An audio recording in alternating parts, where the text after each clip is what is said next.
Hello everybody, welcome back to the channel, and today we're doing a review on Grand Theft Auto 3.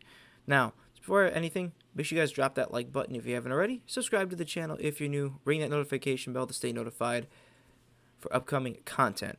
Now, as we know, Grand Theft Auto has been a gold nugget to gamers since the first one was released in 1997. As a classic free roam game inciting tons of action, profanity, and of course violence. As the first two didn't do quite well on PlayStation until its predecessor, Grand Theft Auto 3, was born in October of 2003, which brought way more to offer gameplay-wise, such as side missions, story missions, and the obvious fuckery that comes with all that after the game's completion. Who hasn't gone down that road? Graphic-wise, the game was the first GTA of the 3D era, as it was called, but it is a fan favorite by far, given it was highly addictive and had hilarious moments that kept players coming back, whether it was the fact Claude Speed couldn't fucking swim to save his life, or civilians of the Liberty City shouting profanities and racial slurs right before they beat your ass or killed you. The cheat codes, they're the gleaming nugget, pretty much bringing badass features such as gore mode, which allowed you to dismember people in comically profound ways with your weapons. Pretty damn funny if you ask me. I'm so alone. The controls were perfect for me. Anyways, they weren't stiff. The control sight, was perfectly spot on. The driving mechanics were spot on. It's PS2, so you can't expect much. The best fun I had was looking at the hidden packages around the map. It was one of those things you could find the needle in a haystack kind of adventure. You meet some pretty badass characters along the way, such as Luigi, who sends you on numerous runs to help his girls of the sex club make money around the city, and occasionally being a chauffeur. Joey Leone, the son of the infamous Don Salvatore Leone of the Leon family mob, who's on a consistent beef with the Farrelly brothers. Tony Cipriani, a mobster who has mommy issues. And so many more as the game progresses. There are 3 islands on the map: Portland, Staten Island, and of course, Shoreside Vale. Okay, come on, Rockstar. You couldn't have made those names any closer to the real ones than that? Seriously? Sheesh. But you'll soon learn to discover ways to escape law enforcement the more you play. I think I take for granted the greatness this game was as a youth. It had everything a young man loved to do with his G.I. Joes, right? Burn, you cobra prick! Burn! Sorry you guys all had to hear that. But all in all, it's by far one of my favorite titles Rockstar has produced over the years, and to this date, still brings a lot of joy regardless to its age. I'd say this game is like a fine wine only improved with age. It's a solid 10 out of 10 for me, given it delivered on several levels of intensity, graphics, physics, and above all, the fluidity of the gameplay blew my mind. Bear in mind, this game is a 20-year-old game and still kicks ass. And that says something. If you guys look closely at the video in front of us here, you guys can see it's been remastered on 3 different occasions. It was brought to us first on PlayStation 2 in 2003 in October. But later on down the road, newer consoles came up, such as the original Xbox and, of course, GameCube and Dreamcast, which I don't think this particular title made it to Dreamcast, but I know it made it to the original Xbox. And it looked a little bit more graphically enhanced than most games should, get credit for. But then on the Xbox, the controls were a little more stiff. The controller on the Xbox was a lot bigger and a little bit more on the fatter side. So you pretty much had a whole wide range of different buttons to push, and you had to basically discover what did what. And sometimes you had that one button that gave you like the little, a little bit of a surprise as to what it does. It could be like a simple extra trigger button or an extra jump button or simply just an extra fire button. You can kind of see, we're hopping into the car here. You're picking up Misty. You're driving her over to picking her up from the clinic, probably getting her itchy AIDS taken care of and taking her back to, and bringing her back to the sex club to, do her work. All that good stuff. But you guys can clearly see graphically in 2003, the game looked really impressive for it being a 3D basic PlayStation 2 game. And, evolved over the years as it went on to Xbox. And, of course, as we came to see, PlayStation 3, Xbox 360, and now it's PlayStation 5, Xbox Series S, and PC. And yeah, the game looks a little bit more blobbier now, but I think the graphically enhanced version, given that it's, the 21st century, and it's a game that's 20 years old, come on, we can't give Rockstar too much crap for how blobby it looks. It was originally a cartoon, a comic book pushed into a video game simulation, and, well, then you get your result. But it gives you an array of missions. The game itself literally would take 16 hours to complete. If you're doing a full walkthrough, if you do it without any breaks in between, you could probably cop it down in about 14 to 12 hours, depending on how fast and how many times you fail a mission. But it gave you an array of pretty much open world Easter eggs around everywhere. Like, you could literally do anything: drive around, steal vehicles, run people down, shoot people down, take their money, pick up a nice hooker with a fat ass on the road and do your thing and kill her and get your money back. It's pretty much what the game was designed to do, is to kind of, like, I guess, for people to blow off steam, but in the most comical and the most inappropriate way. Now, in 2003, that's when video games were on the high rise, and there was a lot of adolescents, millennials such as myself, who unfortunately got whiff that this game existed, and, well, our minds were corrupted and destroyed and melted. Oh, who am I kidding? This game was fucking awesome. But, above all, it released several titles after that. It got its predecessor, Grand Theft Auto 4, in 2012. Grand Theft Auto 5 in 2013. 2008 was Grand Theft Auto 4. My apologies for that mistake.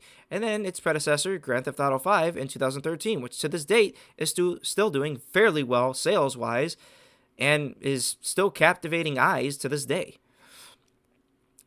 But back to the main attraction, which is today's topic, is Grand Theft Auto 3.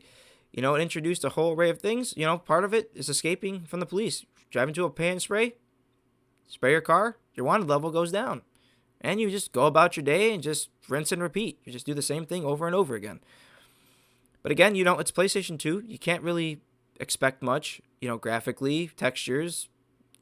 Now, I can't really say much about bugs or glitches. I never really ran across that unless you're an AI.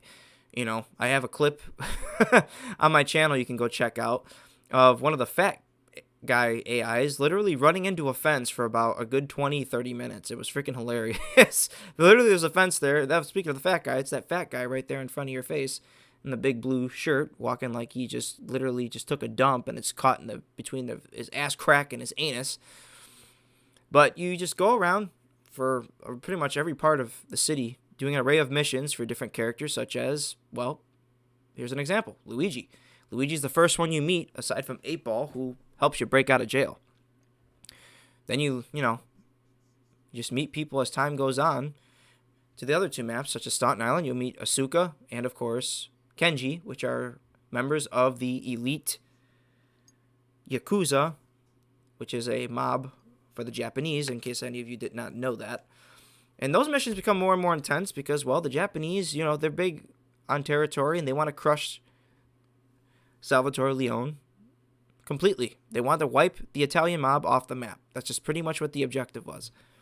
Then you meet guys such as John Love, which is, I guess he's a corrupt government official who pretty much sends you on a bunch of array of missions to try and get gangs beefing and pretty much get a nice big profit out of it. And then Phil Cassidy, who's an ex-war hero, who you meet through a guy you talk to in a toilet.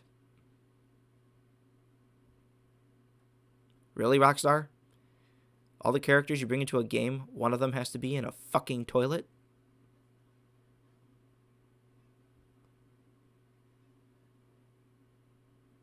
No feedback on that?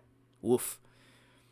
But anywho, moving forward, you just pretty much play all the way through the game and you meet all these characters and go on an array of different missions and you just slaughter the everlasting shit out of people for the most part. A lot of it has to do with the Colombian cartel, who basically are the people who betrayed you in the first place, who pretty much gave you the determination and, of course, the motivation to get your revenge after being betrayed by your girlfriend who leads that Colombian cartel, Catalina, who we actually come across a couple times in the series. A couple of times in, well, this game itself. And, of course, if you play GTA San Andreas, you pretty much run into Catalina pretty much towards the middle of the game. Middle/towards the end, sort of. And, well, she looks a little bit, quote-unquote, different. But that's because the rumor has it, the events of Grand Theft Auto San Andreas actually take place before Grand Theft Auto 3. That's according to rumor and legend. I'm not 100% sure on that, and I cannot be anywhere near accurate to that. Just saying. Now, as far as the physics go, we covered physics in the very beginning when I was talking about it. The physics are pretty well documented. The vehicles drive perfectly great. It's not too slick, not too stiff. The cars operate perfectly. Depending on the size of the vehicle, of course, then you got that center of gravity. But then if you kind of look at a game like GTA 4, which predecessed this one in 2008, it's like freaking driving a freaking car that's, has its wheels greased on freaking slippery ass butter, pisses you off when you're running from the cops and you just want to fucking tear your fucking head off.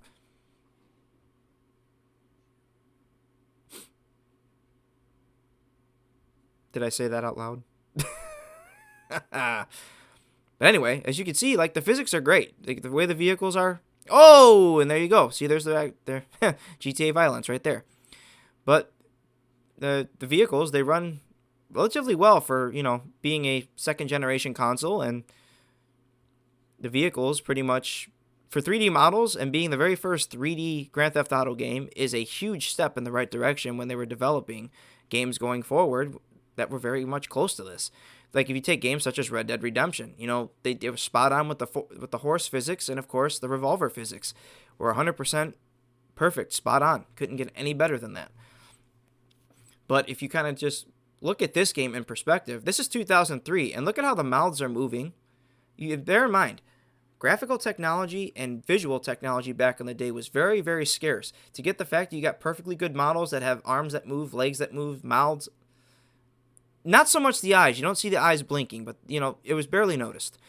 Is fantastic. Rockstar Games was one of the developers that broke into the scene very early in the video game world in 1997 and continued to develop as years went on to this point. We're in 2023, and they're working on their 6th installment. Crickets play because we're still waiting on any sort of announcement or any information about this game, and it's been almost 10 years, and it's supposed to be every 8 years you guys produce a new GTA. Where's our new one? Stop updating GTA Online, you bastards. But overall, guys, GTA 3 is by far one of my favorite titles. It gives us, like I said before, a solid 10 out of 10 for everything. Whether it was graphics, physics, level of fluidity, and above all, the gameplay was great. It still is to this day, even with the remasters. But I want to know what you guys thought about this review. Let me know in the comments down below. Smack a like on this video. Subscribe if you're new. And ring that notification bell to stay notified of upcoming content. With that said, guys, I hope you all enjoyed. And I will see you all in the next one. Goodbye, everybody.